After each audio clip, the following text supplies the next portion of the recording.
I'll admit right off the bat, sitting and reflecting on that Monday morning a year ago, I was not in the best of moods. My wife Sheila used to be as interested in sex as I was. When we had both retired the previous year at 60, she from teaching, I from the British Transport Police. Okay, maybe we didn't do it like rabbits every day, but we did it often.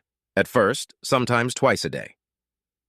By that Monday, a year later, I could barely remember the last time it happened. My wife says the lack of hobbies made me bored. Boredom led to depression, and depression led to lethargy. Eventually, I was too tired for intimacy. I, on the other hand, had a different theory. I was depressed because I wasn't having sex, but suspected she was. That was my conundrum. If she wasn't having sex, why wasn't she pining like me? If she is having sex, how and when the hell does she do it? Take that Monday, for example. She was in town and meeting up with Sally, an old high school friend, to chat over coffee. But was it really like that? Yes, it was. I followed her and watched as they met up and went to their favorite coffee shop together. Everything was the same as it had been for the previous 3 weeks. And when she came back an hour or so later, she'd stop for shopping on the way home, and every receipt had the correct date, time, and price code on it. I checked it. I was a cop. That's what we do. On Thursday evenings, she goes to pottery class, and I go to the pub. For those 3 weeks, I went to the pub next to the community center and watched her go in and out exactly on schedule.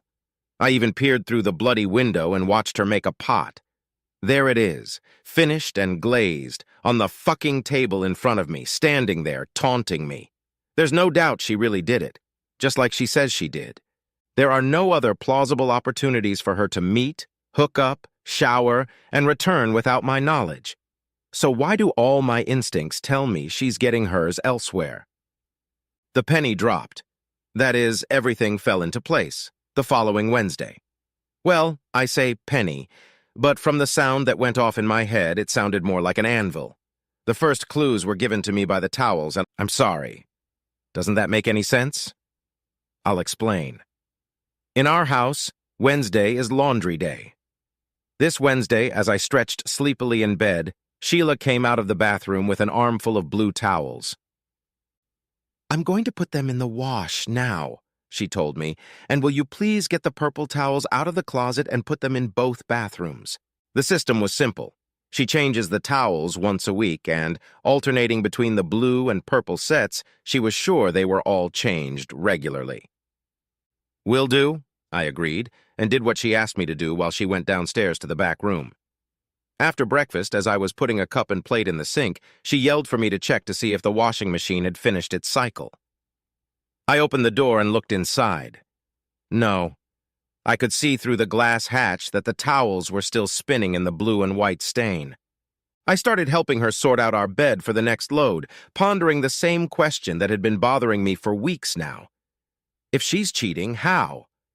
As I worked, I realized there was a thought lurking in the back of my mind, trying to be heard but not getting through. Around 11, we took a coffee break, and sitting in a chaise lounge at the back of the house, I watched the first load of laundry, towels, being hung on a rope. There they were, 4 blue bath sheets, 4 blue hand towels, and at the very end, almost to the side of the house, a white bath sheet. The voice in the back of my mind was now jumping up and down, waving its arms and shouting obscenities in an attempt to finally get my attention. Anvil. Why did a white towel end up in the wash? It wasn't in the laundry basket in the bathroom, I would have noticed. It wasn't used in either bathroom. There was no need for it. In fact, we keep 2 old white bath towels just to use in the summer outside when the grandkids play in the inflatable pool. It was March, and those white towels should have been put away in the back of the closet months ago. Was it possible that she was sleeping with someone in our own home, and it proved easier to hide the evidence by doing it on the damn towels than to leave visible marks on the bedding? It couldn't have been in our bed. I may be a heavy sleeper lately, but I think even I would have noticed her doing it with someone next to me. So, then another anvil fell. Oh my God, it's so fucking obvious. I'm not sluggish because I'm depressed. That bitch is slipping me something. "You look pensive, honey." Her voice broke into my thoughts. "What?" "Oh yeah, I've been solving this puzzle in my head for a while, which has been very frustrating, but now it all seems to be starting to make sense. That's good, dear. You have to keep your mind active, she remarked absent-mindedly as if she didn't care, and went back to her book, finishing her coffee. Oh, my mind is fully active. But I kept that thought to myself. So here's my reconstruction of the crime. The suspect, her, gives the victim, me, Rohypnol, and then invites her lover, an unknown subject, into the house, and somewhere an act takes place. Rohypnol. It's so obvious now. 3 months ago, we switched to a new regimen whereby at about 9:30 she brings me a small nightcap of whiskey. Then at 10 we take our pills. A mild sedative to help her sleep, statins for my blood cholesterol, and multivitamins for both of us. She had read, she said, that if you take your medications at the last minute, they are easier to remember and more effective. I made a mental note to scrutinize my pills when I get the chance. But if I'm right, I know how, roughly where, but who? Who could she have called to sneak into the house at a time like this? Hell no! It can't be that annoying, fat little jerk who lives next door, can it? I may have skimped on introductions at the beginning, so since the cast of characters seems to be growing, perhaps it's time for more details. My name is Mark Smith. I used to be Inspector Smith until I retired 2 years ago at the age of 60. I would have become a chief inspector had it not been for one episode early in my career, when a weasel laughed when I told him he was under arrest for breaking his girlfriend's wrist. Unfortunately, he fell down the stairs twice. Nothing was proved, but pretty much screwed up my career prospects, so a promotion from the county police to detective inspector in the British Transport Police was the perfect way to spend the last 5 years of my service. It helped my retirement, too. I've tried to keep myself fit, but there's this lethargy. However, if my suspicions are correct, it will soon pass. I'm 5 feet tall, I'm not bad-looking, and I don't like to be lied to. Sheila, my wife, is about 5'3", slim and slender, with slender rather than lush breasts. Long dark hair and green eyes complete the attractive picture. Our neighbors to our right are an elderly couple we rarely see, and to our left are Julie and the jerk. Apparently his parents named him Justin, probably to fit in with the other damn useless parasites at his hedge fund. I thought of him as a jerk, even though my wife insisted that he was actually a wonderful person if you got to know him better. Perhaps she got to know him much better than I realized. Julie, on the other hand, was a gem. We only knew her first husband for a couple years before cancer took him. She did a great job raising their twins on her own until they both left for university. After that, I think empty nest syndrome hit her hard, and within 2 years, a jerk came into her life, her bed and then her house. He's been living there at her place for 5 years, married for 3 years. At the time, I estimated that Julie is probably in her early 50s. She's short, slim, nice to look at, and easy to talk to. I could listen to her husky voice for hours. If she could sing, she'd be a blues legend. Justin was about 5'7" inches, and to keep in shape, he drives his Audi to the gym.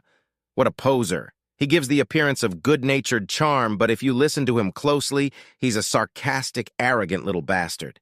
He thinks he's so much smarter than everyone else that we don't notice. But I have noticed, and I've bitten into smarter things than he has. He's got a polished to a shine look, like a freshly laid dog turd. I guess on reflection, I don't really like him.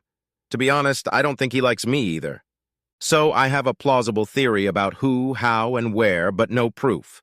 To test the pill situation is simple. I'm not dead yet, so I'll live my life as usual, but on my own terms. Thursday night, my wife left the house at 6:30, as usual, for a pottery class from 7 to 9. She returns about 9:30. As soon as she left, I grabbed a pair of nitrile gloves from a box in the garage and searched my house. What was I looking for? Anything. Something that should have been there or something that shouldn't have been there.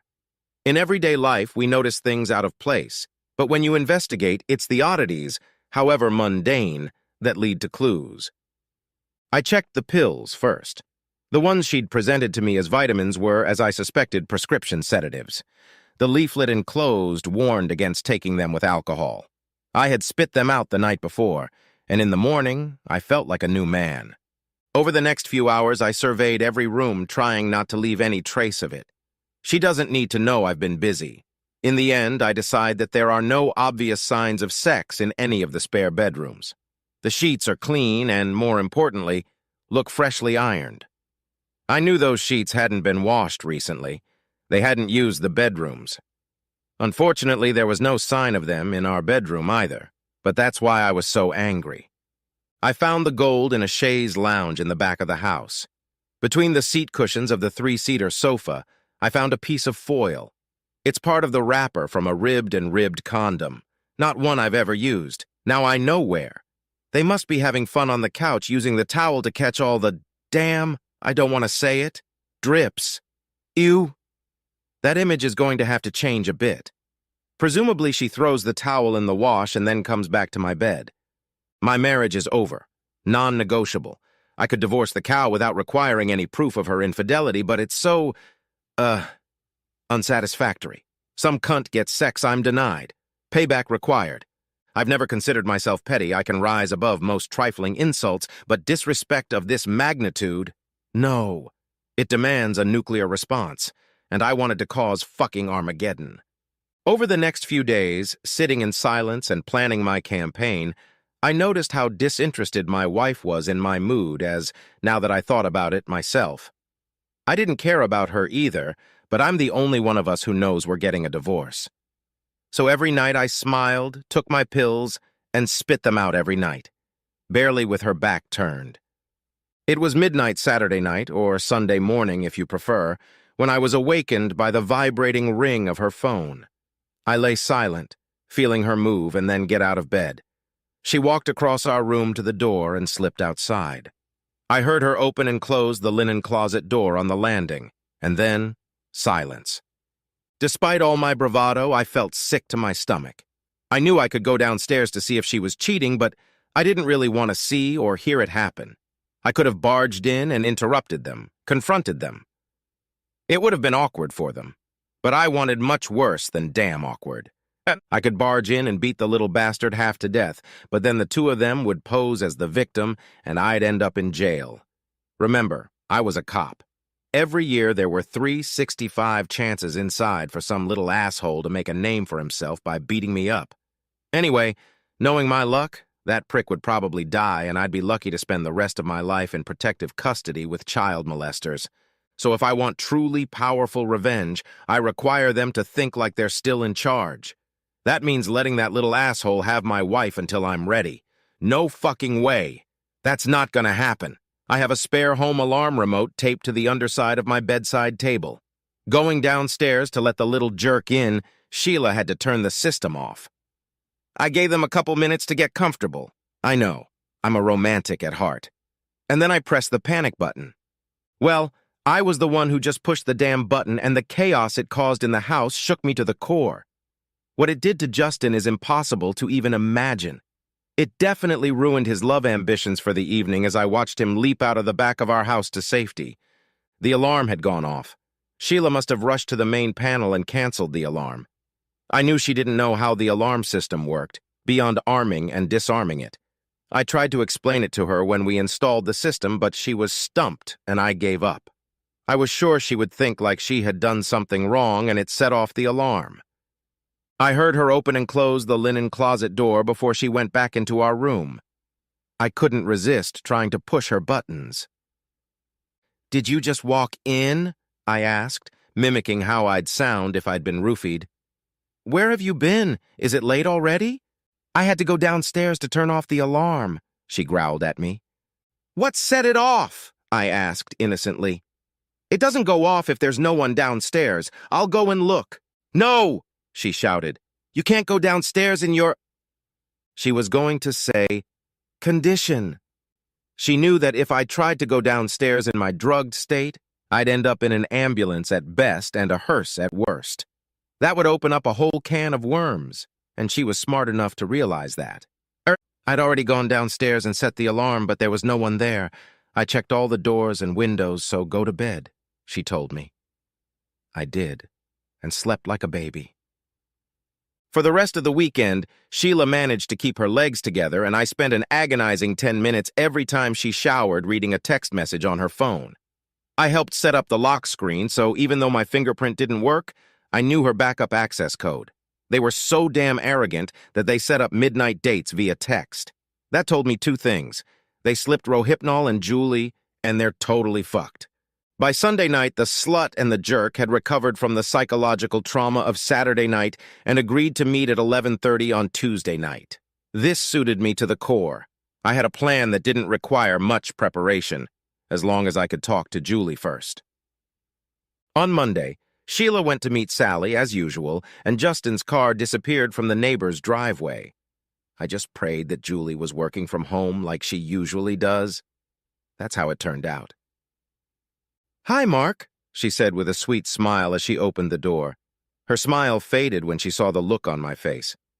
"Is something wrong? You look so serious." "Julie, I'm sorry, but we need to talk and we don't have much time." "What's wrong?" she asked. "I'll tell you briefly now, but could we meet casually outside the library at 2:30 and have a longer chat?" "All right," she agreed. "But tell me the short version anyway." So I did. Told her about the lethargy, the new regimen of whiskey and pills, the change in sedatives, and the sex. "You bastard," she hissed. "I knew he was sleeping with someone, but I had no way of knowing how.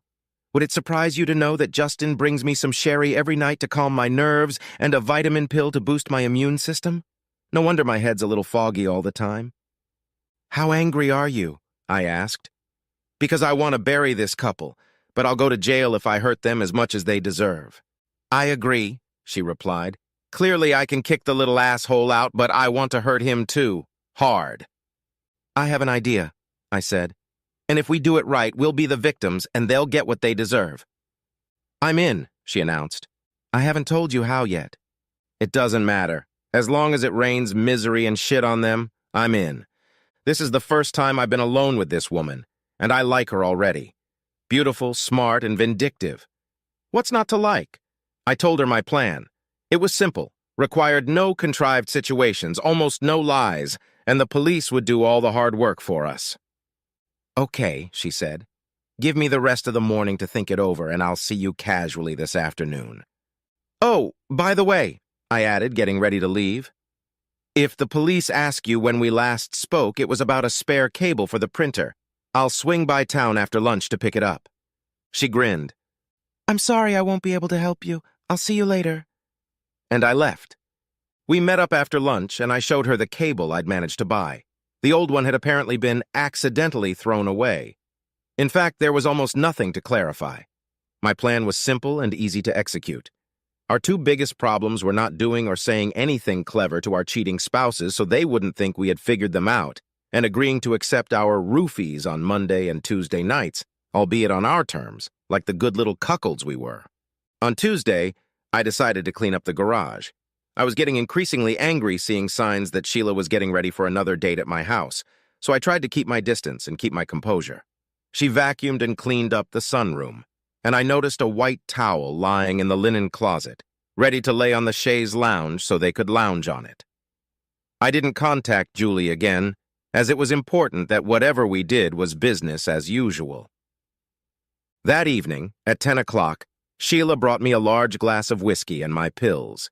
She watched me swallow them and then went back to the kitchen to get her own. I spit the pills out and hid the sedative, then swallowed my statin along with a sip of whiskey.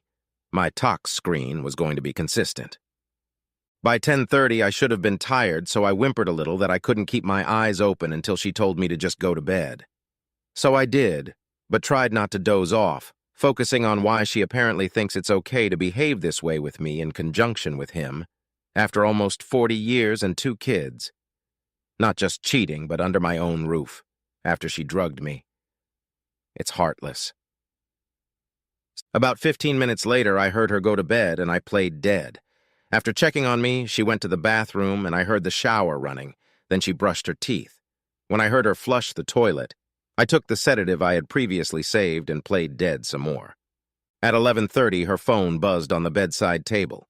I made an effort to snort slightly, as if I'd been disturbed, and then froze again and slowed my breathing. I heard her slip out of bed, grab a towel from the closet, and head downstairs. Just like the previous time, she left her cell phone by the bed. Well, who was she going to call? 5 minutes later, her phone buzzed again. Another text message. Despite the situation, I couldn't help but smile.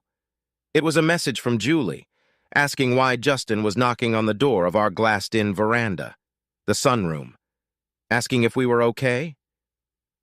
I didn't pick up Sheila's cell phone. I'm stupefied and confused, remember?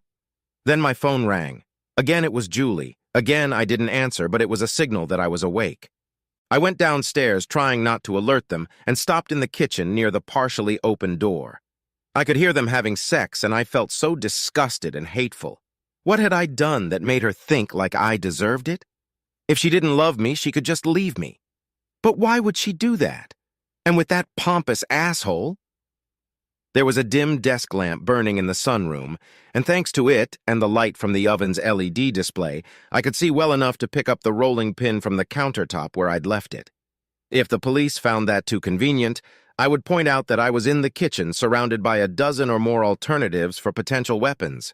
Anyway, I had to stand there and listen until she did me one last favor as my wife. She screamed, "No, don't stop. Please don't stop." It was the best retort I could have hoped for.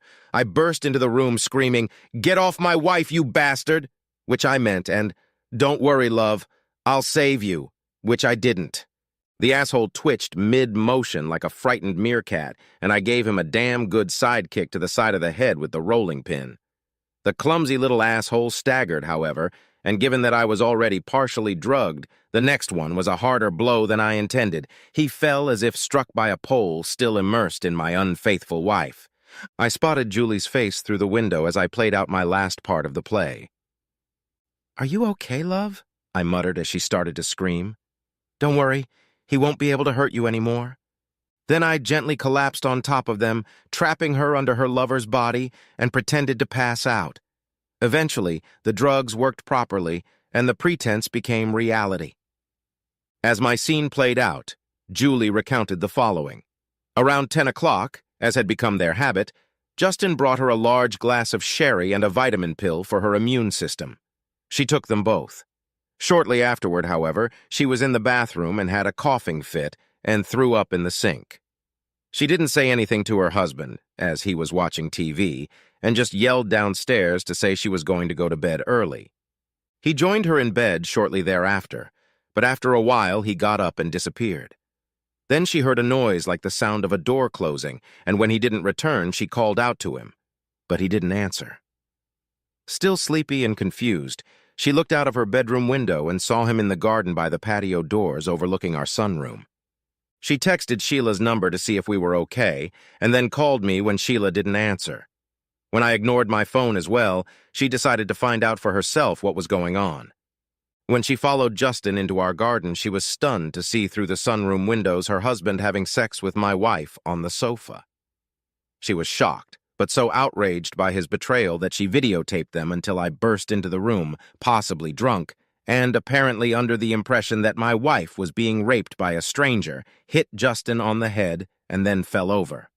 At this point, she stopped filming, called 911, and told the cameraman that the police and 2 ambulances were due at our address. I told her to tell the truth at every opportunity and not to try to guide the police in their investigation. Let these creeps work for a living, and if they do their job properly, justice will be served. Practically everything in her story was true. The only deception was that the coughing and vomiting was self-induced. I was awakened by a paramedic trying to get my attention. I was stupefied and very tired, but I knew I had to do something.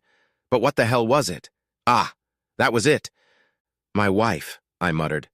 "Is she okay? Did he hurt her?" "She's fine," he assured me. "She's talking to the police now." I slipped back into unconsciousness. The next time I woke up, I was in the hospital, and a doctor and a uniformed policeman were staring at me intently. I have no idea what time it was.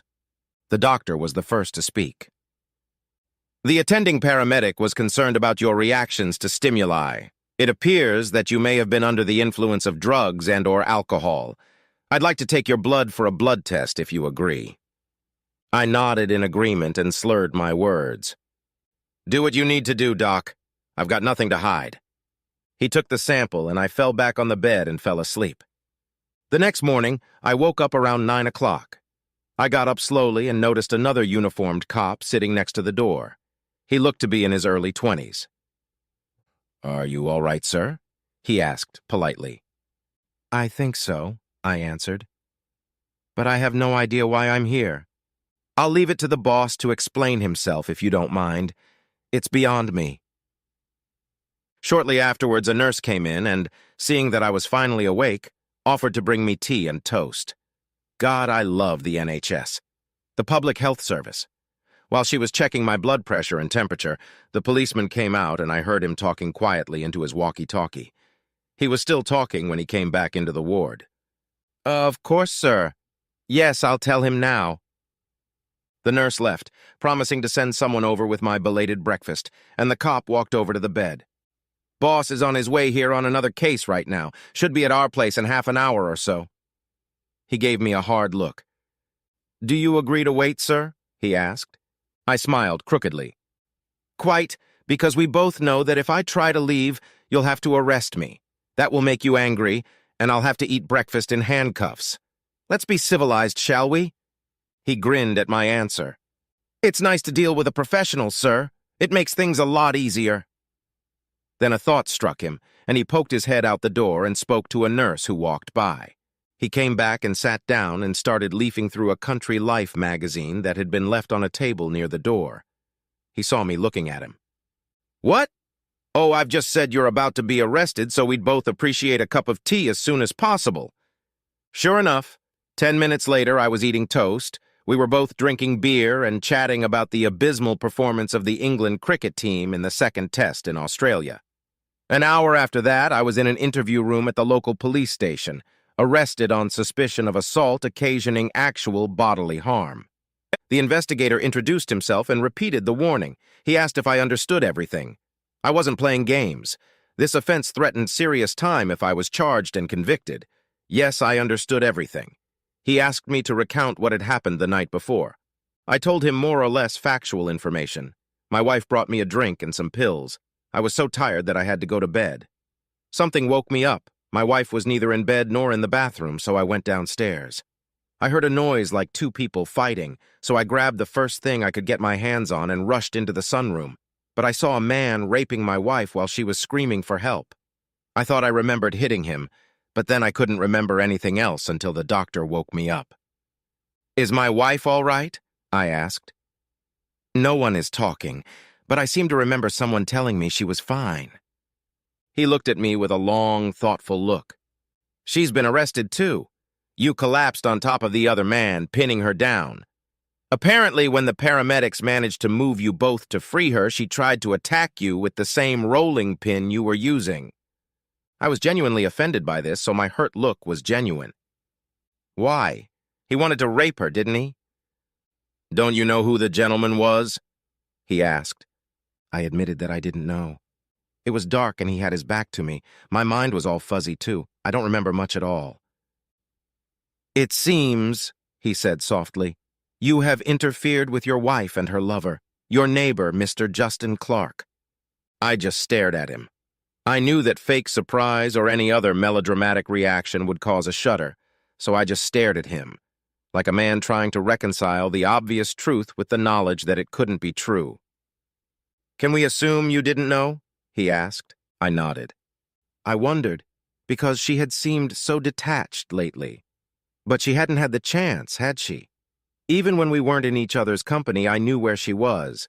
So I came to the conclusion that it was probably my depression that drove her away, rather than her infidelity. "So let's get this straight," I continued. "I'm under arrest on suspicion of ABH, actual bodily harm. But the man I attacked because I thought he was raping my wife was actually her lover, my married neighbor." "Yes, in a nutshell," he agreed. "Shit, I suppose I should ask how he's doing," I suggested. He screwed up his face. "He's in a medically induced coma. The impact appears to have caused a small but significant cerebral hemorrhage. It's not life-threatening at this point, but it's serious enough." I sat in silence, thinking. "I want to ask about your medical history," he said after a few minutes to let me comprehend the news. "We'll check with your primary care physician, of course, but what medications are you taking?" I told him about the cholesterol-lowering statins and vitamins my wife had recommended. In fact, insisted I try. He stood up. You are still under arrest, but for now I will not charge you pending further investigation. I know you understand what that means. We both smiled as a sign that we understood what he meant. Then he put on his uniform to take me to my cell. I didn't fuss, didn't protest. They had enough to do. Evidence had to be found and processed. I was warm, safe, and comfortable where I was. Why make a fuss? The investigation went well. Given the severity of the injury I had inflicted on Justin, there was a great deal of care taken in collecting evidence and conducting forensics. Within a week, it was clear that Julie and I had been systematically and cynically drugged for at least 3 months, with a prescription-only drug intended to treat my wife's non-existent insomnia. An examination of the sink siphon in Julie's bathroom revealed traces of vomit containing the same drug that had been used in both houses, in containers clearly labeled as vitamin supplements. The only fingerprints on the containers belonged to Justin and Sheila. These two loyal buddies had given us both the same dose, causing Julie, so petite, to show the first signs of liver damage. Thankfully, this was discovered before the effects became irreversible. Julie's video and our phone records were consistent with both of our stories, and when analysis of my blood samples showed that I was heavily drugged when I hit Justin, the police investigation took a different direction. Examination of the couple's phone records and text messages proved conclusively that they had cooperated to keep Julie and me drugged while they themselves continued their affair. Justin bragged about how much he enjoyed sleeping with my wife in my house while I slept upstairs. He noticed that I wasn't giving him the respect he deserved, and this was his way of repaying me.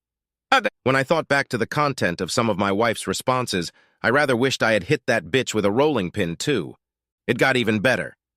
Julie had given the police full access to her home, as had I. Neither of us had anything to hide. In checking our computers for signs that Julie and I had actually orchestrated the episode that night, it turned out that the nefarious little cockerel had gotten a little creative with his investors' finances and was putting together a scheme for a big score before leaving for pastures new, or rather, pastures where there was no extradition treaty. They found all sorts of interesting accounts on a laptop hidden in his spare bedroom, including one in my wife's name. She thought they'd take our money and run. He thought the same thing. Only she wasn't in the plans, although her money was, as was mine. I so wanted to be there when the cops told her that.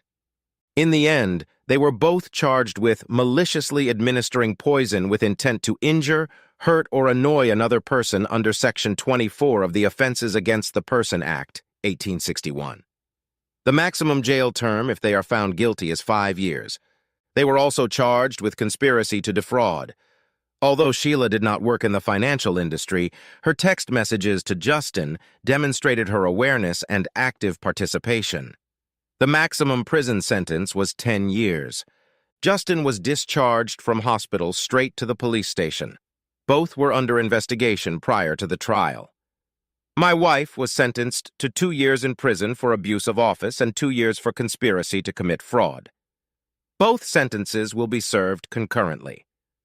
He was sentenced to 3 years for malicious use because Julie's liver was damaged and 5 years for fraud. Obviously, Julie had done her best to help the police track down every penny he had. There was some good news for him. The prison service doctors were confident that his speech should be back to normal by the time he was released.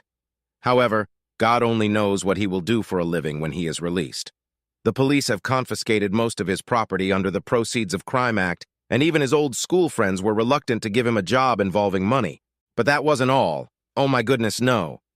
Once the police made it clear that we were victims, and I wasn't charged with ABH, citing that I had been drugged by an accomplice of the man I was accused of assaulting, I got my old pals in the national press involved.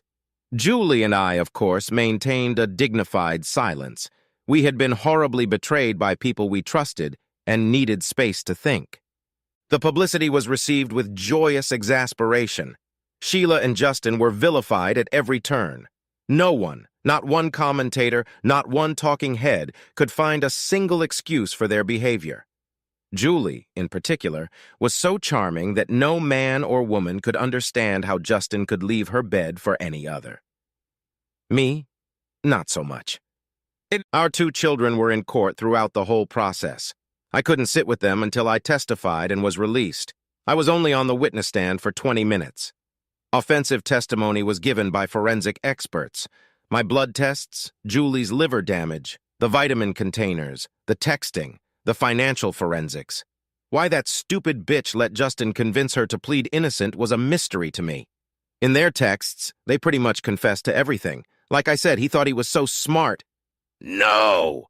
As soon as they heard the plain truth in court, my daughter cut her mother out of her life. Forever. She wrote her in jail not to call, write, or visit her or the kids. If she tries, they will get a restraining order since she is a convicted poisoner. My son took it hard. He was especially close to his mother. He asked if I would be offended if he visited her in prison to hear her opinion. If you feel that way, son, I told him, you should go, otherwise you'll never forgive yourself. But, I warned him, be prepared to be disappointed. The visit came a couple weeks later. He called the same night. You were right, Dad, he said. I am disappointed, but now I'll never regret ending the relationship with her. Apparently, every sentence she said shook him more than the last. It was my fault for not appreciating her, for letting myself relax, for not achieving a higher position in society. It wasn't her fault. The jerk seduced her when she was vulnerable. He groomed her. It was his idea to drug Julie and me. His idea to transfer our savings into his offshore account. Then she switched the illusion dial to 11. I'm going to have a lot of explaining to do to convince your father to take me back, she told him. Mom! You poisoned him so you could screw the man he despised in his own home while he lay in a drug-induced stupor upstairs. Take you back? Next time he sees you, he'll probably shoot you and claim self-defense. Apparently, the guy was so outraged by her ignorance that he allowed himself an additional explanation. You do know that he saw all the humiliating texts you sent to your idiot neighbor, right? He asked her. Dad's main regret at this point is that he didn't know you were cheating with Justin. Otherwise, he could have beaten your brains out with that damn rolling pin. He risked going to jail thinking he was saving you from a rapist while you were laughing at him behind his back with your scuzzy buddy. I was a little embarrassed, but let it pass. They didn't part on the best of terms. In fact, the terms were the same as his sister's. No calling, no writing, no visiting. She had lost her dignity and reputation, as well as her husband, daughter, son, and grandchildren over a sordid affair with an embezzler. She lost most of her savings as well. When I divorced her while she was under investigation, I sold the house and divided our assets between us equitably. She had enough money not to qualify for free legal aid, so she had to pay a barrister for her hopeless defense. I then brought a personal injury claim against her for emotional trauma caused by her long-term malicious administration, etc. By the time she gets out, she will have her pension and not much more. At the same time, Julie divorced Justin. If he thought he was going to get half of their house, he was in for a disappointment. Julie and her first husband put it in trust for their twins. Julie simply has the right to occupy it as long as she lives. Justin, on the other hand, has the right to bugger off and starve in a cardboard box. For months, Julie and I spent a lot of time in the public eye and tried not to let anyone realize that we were anything but the unfortunate victims of two equally despicable spouses. When the pressure of publicity became too much, I took a 2-week break at a secluded villa in the south of France. Julie went to visit a friend who lived in a secluded villa in the south of France. We realized that we had shown great trust in each other, and that meant a lot after we had both been betrayed. We were friends, then lovers. Until eventually I put my share of the sale of the house in the bank and moved in with Julie. My children love her, and their children have a new grandmother. Julie's twins get along well with me, too. Well, I'm not Justin. We are not married and probably never will be. But I'm proud to call her my life partner, and I know that if I bore her, she will hopefully tell me it's over. I know that she won't act behind my back. I know she feels the same way about me. I started this story explaining that I was depressed because I wasn't getting sex. Julie offered compensation because her husband was the one getting the sex I was missing. The debt was paid in full that first week in France. That woman is a wildcat. How a jerk could leave her bed for a simpleton mistress like Sheila remains a mystery to me. We're still taking vitamins every night, but the right ones now. Julie stopped drinking to help her liver recover, and I stopped too. I want to live as long as possible waking up next to her. I've said before that Julie is beautiful, smart, and vindictive, and I already love her. I was only partly joking at the time. Now it's the absolute truth.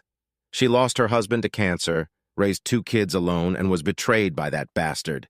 And yet she can still love. And she loves me with all my faults. What a woman!